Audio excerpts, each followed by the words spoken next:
Welcome back. So this is the pond pump motor from my little koi pond outside, came with the house. Anyway, as you heard a moment ago, it sounds like something is very wrong inside this pump. Now, I rebuilt this pump last year, put a new set of bearings in there, everything was fine, and it seems like the bearings went out again. I guess that's what I get for using cheap bearings. Anyway, I'd like to take you along as I rebuild, or really, I'm just going to be replacing the bearings inside this pond pump motor. Now, this is an Aquascape model S is in Sam, F is in Frank, A is in Adam 7500 pump. And I remember looking up these pump motors about a year ago or so. These little suckers are expensive. This is like a $1,200 pump, so there's no way I'm going to spend that kind of money to replace it. I'm just going to rebuild it. Let's get started. Alright, so the first thing we need to do here is remove this drain/fill plug. And we need to drain the oil out of this pump. Now, it's really important to note that when it comes to these pond pump motors, they take mineral oil, because I guess mineral oil is, whoa, bit of pressure in there, huh? But mineral oil is non-toxic. It's kind of like safe for food and animals and plants and whatever, so it's coming out a little bit. Alright, I think that's about as much oil as I can get out of this thing.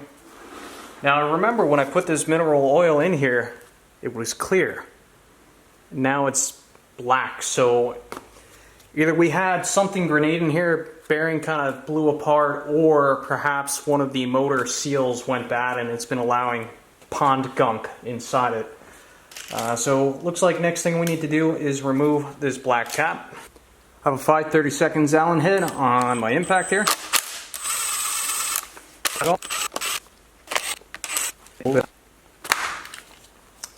Yeah, I guess there was more fluid in there than I thought, huh?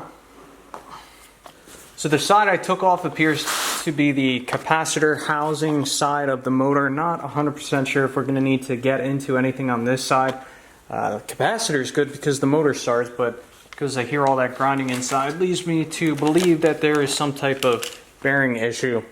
So it looks like I actually need to take apart this side, and that's going to start by removing these Phillips head screws, which hold, looks like the impeller housing onto the motor, and then I need to remove this black cover attached to the motor.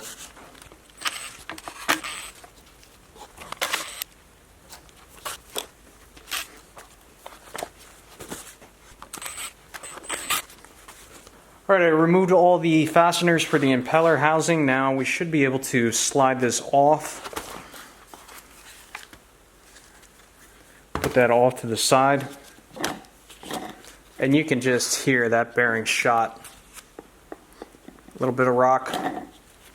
Oh, that's awful. Wow. Alright, so next thing we need to do is remove this black part of the housing that's attached to the motor off.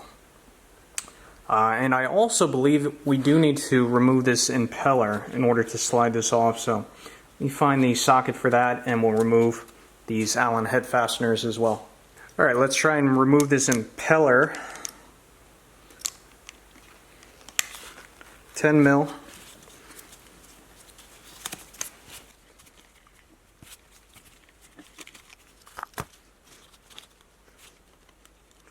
Alright, so I've tried a few times to pull this impeller off the motor output shaft, and it does appear to be pressed in here somewhat. I forgot how I got this off last time. I'm just going to try and gently pry up the edges and see if we can get it. Feels loose. There we are. Just looking for a keyway. I don't see a keyway, however there is a flat spot that we need to ensure that we line up later. So I'm going to put this off to the side. Now I'm going to remove these 4 Allen head screws.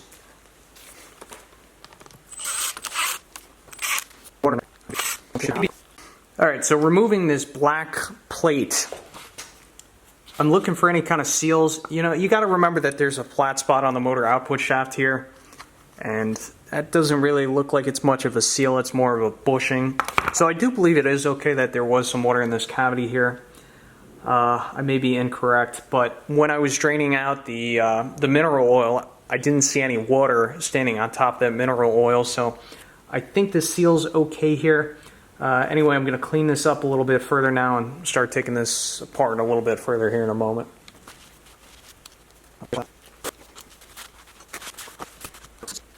Alright, it's taken me about a half an hour to figure out how to separate the motor, but it's actually pretty simple. All you do is remove this spring that's on the motor output shaft. There's like 2 seals on it.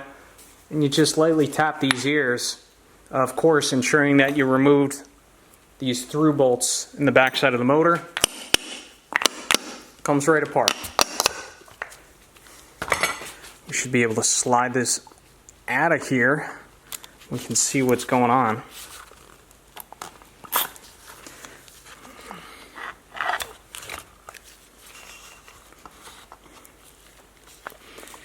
There should be a seal and bearing on here. That's the bearing. What's left of it. So we have to see if we could get this off the shaft here. Like so. Look at that bearing. Wow. Gone. Absolutely gone. Split in half. Wow. Yeah, I gotta stop using cheap bearings here. That would explain why that mineral oil was all filthy and black. Alright, so I have to get that off. Let's look at the bearing on the back. Bearing on the back seems fine. Gotta see if I could get some numbers off the front bearing right here. That thing really grenaded, huh? Fun, fun, fun. If I clean that up, that should be able to give me the numbers of what size bearing it was. Hopefully. 6203 RS. Alright, let's see if we can remove what's left of the bearing in this case here.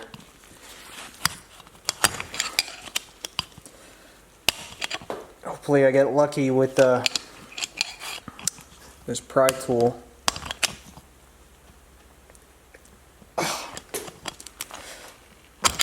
Okay. What you're seeing down there, that little lip, is just the backstop. Probably helps to allow oil to get in there to the bearings. Alright, that's one challenge complete. Now here's the big challenge, getting this other part of the race off this armature. I may have to take a grinder and kind of grind it off sideways and then chisel it off. I'd really prefer not to do that if I can avoid it, because that's going to shoot little metal pieces all over this, and I'm trying to avoid that, but might not have a choice. I tried coming in here with the pry bar like sideways like this. I don't want to put too much pressure on this though. Yeah, I even tried getting my puller out, and my puller isn't going to work for this, so let me think about this a little bit further here. Alright, so I've been trying to get this race off here with some pry bars and other tools and pullers, and nothing's working, so it's coming to the point where I'm starting to get a little bit desperate here. I'm going to have to get aggressive. I'm going to show you something an old mechanic friend of mine taught me. His name's Roger. Great guy. Worked with him for several years. But he taught me that when you have a race that won't come off, take yourself an angle grinder and cut the race diagonally. And stop before you hit the shaft that the race is on. And then the final part of the way, we're going to take a chisel and try and spread this and break it off the rest of the way by hand with the chisel. So start up the angle grinder. Funny enough, this is the angle grinder we actually replaced the armature on, so let's try and do this carefully.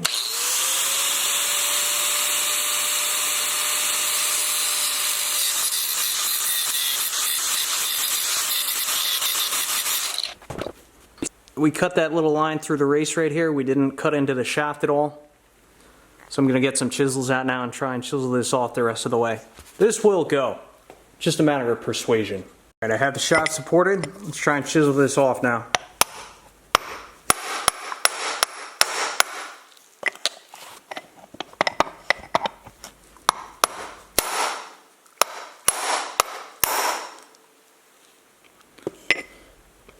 She's actually starting to break. I see a hairline fracture. See how that kind of split apart? Look at that. See if we get it off the rest of the way with pry bar. There she is. I know that's going to be hot. But that is how you remove a stuck race on a shaft without damaging the shaft. And just to show you, I'll wipe off this shaft now.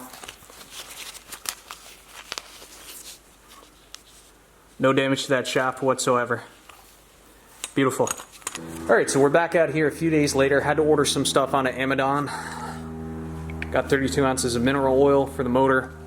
I also cleaned up the motor and all the parts and components off camera because, you know, that bearing blew apart, so could be some metal shavings in here. Did the best I could to get them out of there. It is what it is. I also ordered what I believe to hopefully be higher quality bearings. These are Timken bearings. I'm only going to be replacing the front bearing, not the back bearing on this armature. Back bearing sounds fine. And I also did note the size of this bearing. I'll show you on camera here. It's 6201 RS in case I need to reference this video in the future.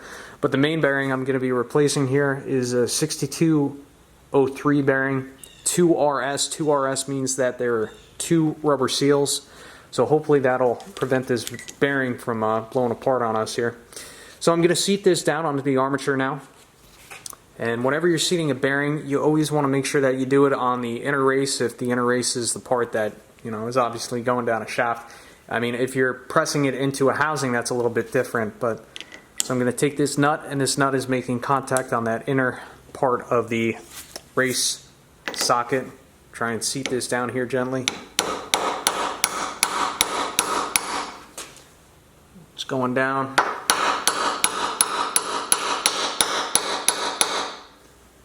Checking the progress here. Got a little bit more to go. That sound changed on that last blow. I'll spin the bearing, make sure it still sounds alright. That sounds good. Put this equipment off to the side. And we should be able to start reinstalling this in the motor housing here.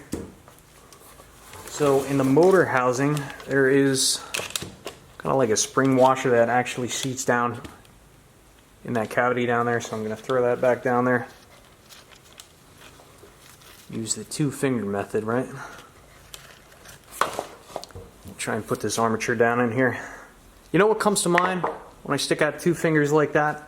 A while back I was an EMT, and I remember during the birthing part of the EMT class they said, if you're birthing a baby, you can never stick your fingers inside a woman's private area unless you believe that the umbilical cord is choking the baby or the umbilical cord is being constricted. So that's the only time you can use 2 fingers, if anybody was curious.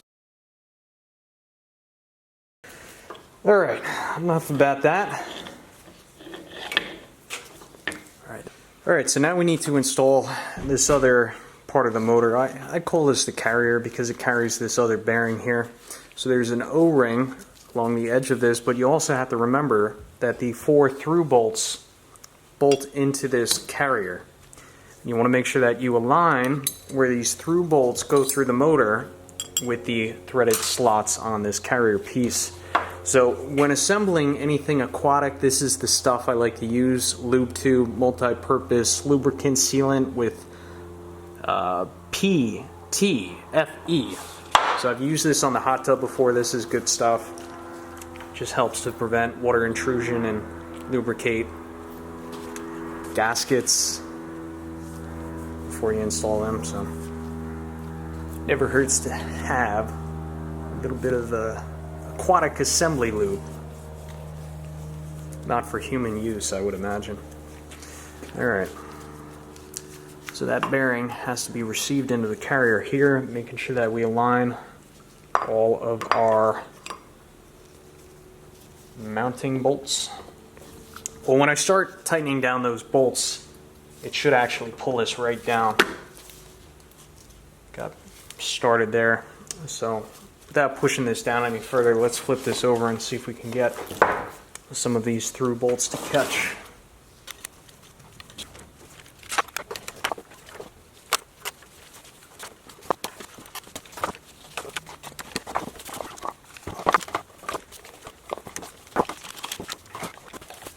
With those 4 through bolts installed, I believe it's safe for us to start putting the rear cover back on now. So the first thing we have to do is reinstall the capacitor into its holder. Just going to double check that we don't have any obvious electrical compromise issues. Everything looks intact. Just this capacitor just kind of gets centered in here. You know what I should do? I should also note what size this capacitor is. Just get centered in there. Tighten down that bracket a little bit. And now there is an O-ring in here as well. Just want to make sure that that is properly seated. Get plenty of this lube going here. Oh yeah. That's the good stuff.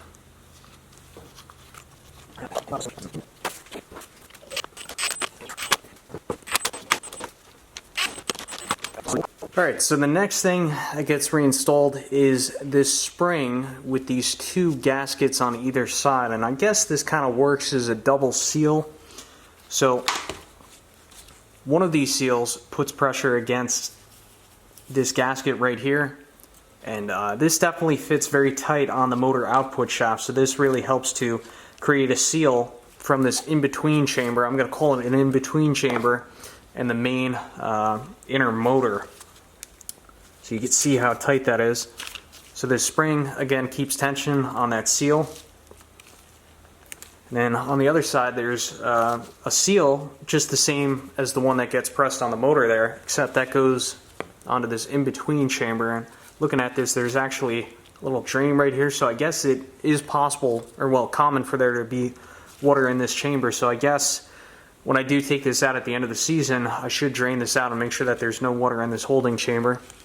And then also there's an alignment pin right here, so we need to ensure that our handle slides back into there. But before we do anything, let's inspect this rubber O-ring, get the lube out.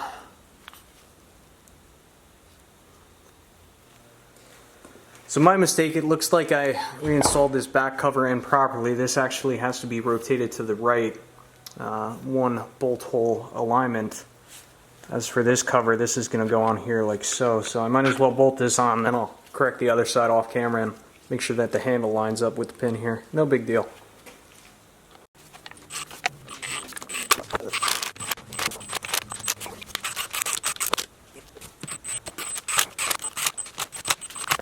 Alright, we are getting close here, so now it's time to reinstall the impeller. Before we install the impeller, there's this washer with a flat spot on there that goes on there first. Motor output shaft. Then there is a flat spot on this output shaft, and just make sure you align that properly with the impeller. So you see that's face down. And then on the nut side of the impeller there should be a flat washer, a lock washer, then a nut.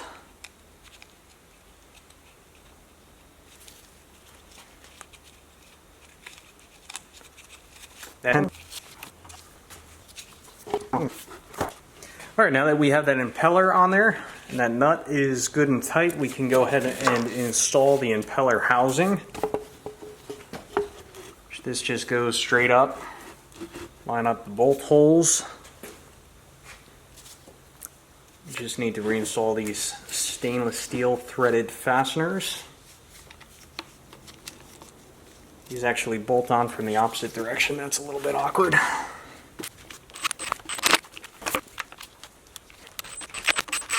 Alright, so really the final step here is to install the mineral oil into this motor, but I figure before we install the mineral oil, let's plug it in real quick and make sure that we don't get any weird sounds. That sounds exactly like it should. Should get a little bit quieter with the mineral oil as well. So 32 ounces of mineral oil, not sure how much this is going to take, not really sure how much to put in here. I'm just going to fill it up like you would a differential. I have this syringe, going to insert the syringe in here. We're going to fill it up till fluid starts coming out the bung hole.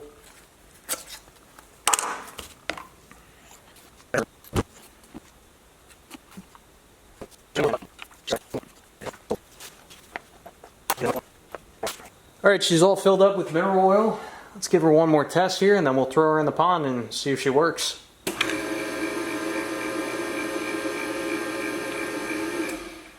Sounds good to me. Let's throw her in the pond. You know what? I should hose this off first to try and get any loose mineral oil off this before we throw it in the pond. Children, your waterfall is going to be flowing momentarily here. Stay calm. And now the fun part, installing this motor in this cold, mucky pond water, reaching deep into the bowels of hell. Well, try and get one more month of enjoyment out of this motor anyway before I gotta take it out again. Water's not too bad today.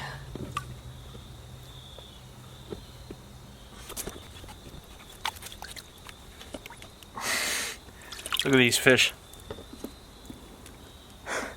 I swear they're like puppy dogs.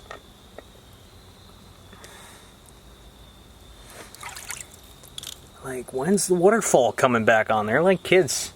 Anyway, gotta reinstall the filter media. Use 3 layers. First is this stuff. It's like a synthetic burlappy mesh. And this carbon pad, which this is supposed to help reduce the muck. I don't think it really helps out that much. And then a final layer of whatever that stuff is. So let's plug it in, see if it works.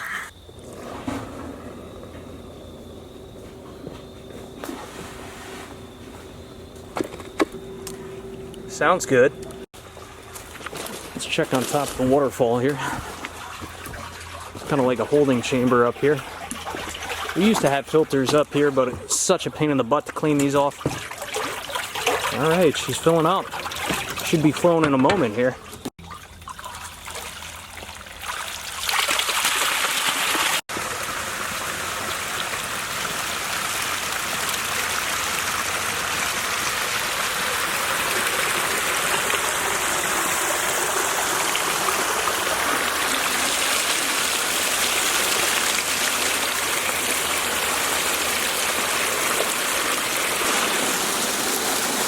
I don't know if you can see, but all the fish are going right underneath the waterfall. I love it under there. Let's conclude this video. Thanks for watching. I'll catch you on the next one.